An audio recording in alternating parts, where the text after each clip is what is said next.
Hello friends, welcome to Kannan info Tamil. நம்ம இன்னைக்கு என்ன டாபிக் பார்க்க போறோம் அப்படின்னா 3 முக்கியமான டிஃபென்ஸ் அப்டேட் இந்த வீடியோல பார்க்க போறோம். முதல் டிஃபென்ஸ் அப்டேட், பாகிஸ்தானுடைய நெருங்கிய நண்பர்களான சவுதி அரேபியா மற்றும் UAE காஷ்மீர் பிரச்சனை தொடர்பா பாகிஸ்தானுக்கு ஒரு மிகப்பெரிய அதிர்ச்சியை கொடுத்திருக்காங்க.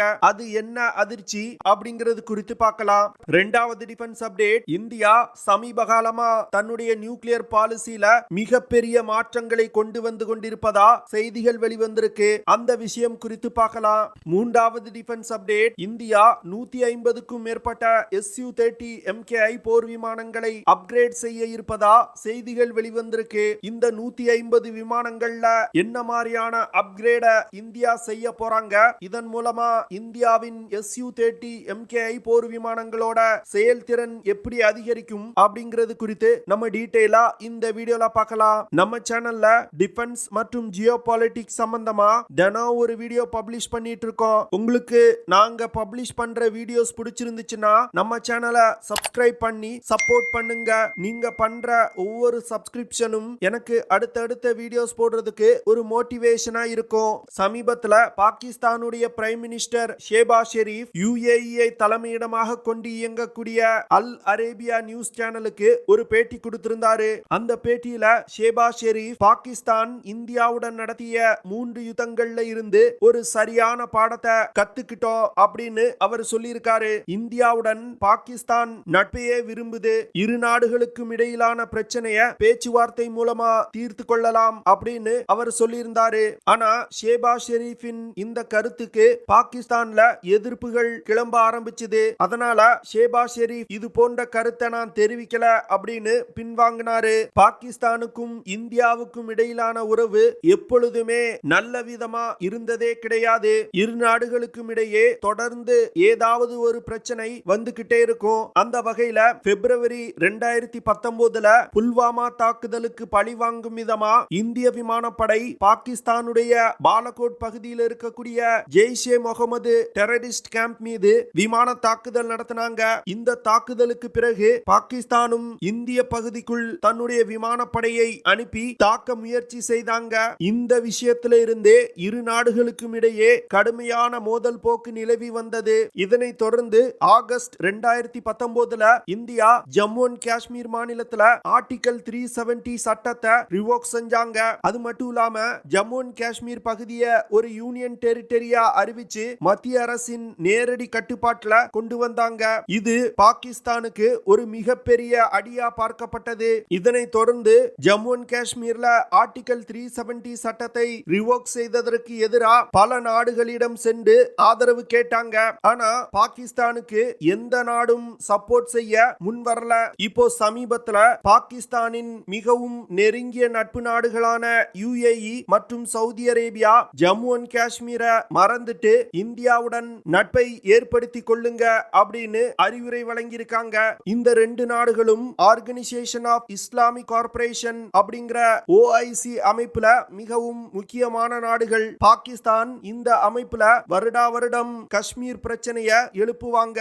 இப்போ சவுதி அரேபியா மற்றும் UAE காஷ்மீர் பிரச்சனை குறித்து பேசக்கூடாது அப்படின்னு சொன்னதனால பாகிஸ்தான் OIC அமைப்புல காஷ்மீர் பிரச்சனை குறித்து பேச முடியாது. இது பாகிஸ்தானுக்கு ஒரு மிகப்பெரிய பின்னடைவா பார்க்கப்படுது. ஆனா சவுதி அரேபியா மற்றும் UAE-யோட இந்த அறிவிப்புக்கு மிகவும் முக்கியமான காரணம் இந்தியாவுடைய ராஜதந்திர நகர்வுகள் தான். 2014 இருந்து இந்தியா கல்ஃப் நாடுகளுடன் மிக நெருங்கிய நட்புறவை கொண்டிருக்காங்க. இதன் காரணமாக தான் பாகிஸ்தானால் அரபு நாடுகளை காஷ்மீர் பிரச்சனையில தனக்கு ஆதரவா திரட்ட முடியல. அடுத்து இந்தியா தன்னுடைய அணு ஆயுதங்களை தொடர்ந்து அப்கிரேட் செய்து வந்து கொண்டிருப்பதா செய்திகள் வெளிவந்திருக்கு. அது மட்டும் இல்லாம முதல்ல இந்தியா பாகிஸ்தானை பேஸ் பண்ணி தன்னுடைய அணு ஆயுதங்களை தயார் செஞ்சிட்டு இருந்தாங்க. ஆனா கல்வான்ல நடந்த மோதலுக்கு பிறகு தன்னுடைய நியூக்ளியர் ஸ்ட்ராட்டஜியை சீனாவை பேஸ் பண்ணி டெவலப் செய்து வந்து கொண்டிருப்பதா டிஃபென்ஸ் எக்ஸ்பர்ட் சொல்றாங்க. சமீபத்துல ஹென்ரி எம் கிறிஸ்டியன் மற்றும் மார்ட் கோடா அப்படிங்கிற 2 நியூக்ளியர் சயின்டிஸ்ட் இந்தியாவின் நியூக்ளியர் ஸ்ட்ராட்டஜி தொடர்பா இந்தியாஸ் நியூக்ளியர் வெப்பன் அப்படிங்கிற பேப்பரை பப்ளிஷ் பண்ணியிருந்தாங்க. அந்த பேப்பர்ல இந்தியா தன்னுடைய நியூக்ளியர் ஸ்ட்ராட்டஜியை பாகிஸ்தானிடம் இருந்து நகர்த்தி தற்போது சீனாவை பேஸ் பண்ணி தயார் செய்து கொண்டிருப்பதா அவங்க சொல்லியிருக்காங்க. அந்த ரிசர்ச் பேப்பர்ல இந்தியாவின் முப்படை தளபதி ஜெனரல் பிபின் ராவத் அவர்களின் ஒரு பேட்டியையும் அவங்க குறிப்பிட்டிருக்காங்க. அந்த பேட்டியில டோக்லாம் ஸ்டாண்ட் ஆஃப்க்கு பிறகு இந்தியாவின் அக்னி மிசைல்கள் சீனாவை நோக்கி தான் இருக்கு அப்படின்னு அவர் சொல்லியிருந்தாரு. இதுல இருந்து இந்தியா தன்னுடைய அணு ஆயுதங்களை சீனாவை டார்கெட் செய்துதான் டெவலப் செய்து வந்துகிட்டு இருக்காங்க அப்படிங்கிறது தெளிவா தெரியுது. இந்தியா அடுத்த 10 வருடங்கள்ல தன்னுடைய அணு ஆயுதங்களை சீனாவிற்கு போட்டியாக தான் டெவலப் செய்வாங்க அப்படின்னு அந்த ரிசர்ச் பேப்பர்ல தெரிவிக்கப்பட்டிருந்தது. அடுத்த விஷயம், இந்தியா தன்னுடைய விமானப்படையில் பயன்பாட்டில் உள்ள 150க்கும் மேற்பட்ட Su-30 MKI போர் விமானங்களை அப்கிரேட் செய்ய போறாங்க.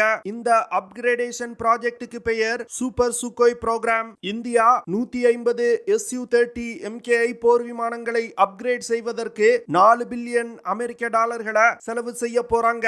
இந்த சூப்பர் சுகோய் ப்ராஜெக்ட் 2 வருடங்களுக்கு முன்பே இந்தியா செஞ்சிருக்கணும். ஆனா உக்ரைன் ரஷ்யா போர் காரணமா ரஷ்யாவுடன் இணைந்து இந்தியாவால இந்த சூப்பர் சுகோய் திட்டத்தை நிறைவேற்ற முடியல.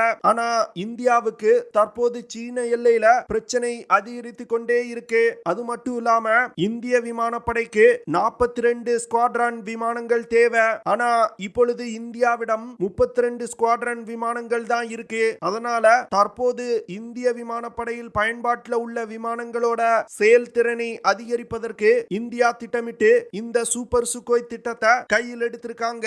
இந்திய விமானப்படையில கிட்டத்தட்ட 260 Su-30 MKI போர் விமானங்கள் பயன்பாட்டில் இருந்து வருது. இந்த விமானங்கள் தான் இந்திய விமானப்படையின் முதுகெலும்பு அப்படின்னு சொல்லுவாங்க.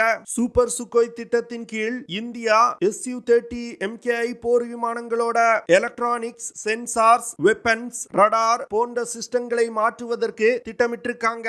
ஆனா விமானத்தோட இன்ஜின்ல இந்தியா எந்த ஒரு மாற்றத்தையும் செய்ய போவதில்லை. இந்திய விமானப்படையில் பயன்பாட்டில் உள்ள Su-30 MKI போர் விமானங்கள்ல இந்த சூப்பர் சுகோய் அப்கிரேட் செய்யப்பட்டால் ரஷ்ய விமானப்படையில் பயன்பாட்டில் உள்ள Su-30 விமானங்களை விட இந்திய விமானங்கள் அதிநவீனமானதாக இருக்கும். இந்த சூப்பர் சுகோய் திட்டத்தின் கீழ் இந்தியா முக்கியமா Su-30 MKI போர் விமானங்கள்ல உள்ள ரடார் சிஸ்டத்தை மாத்த போறாங்க.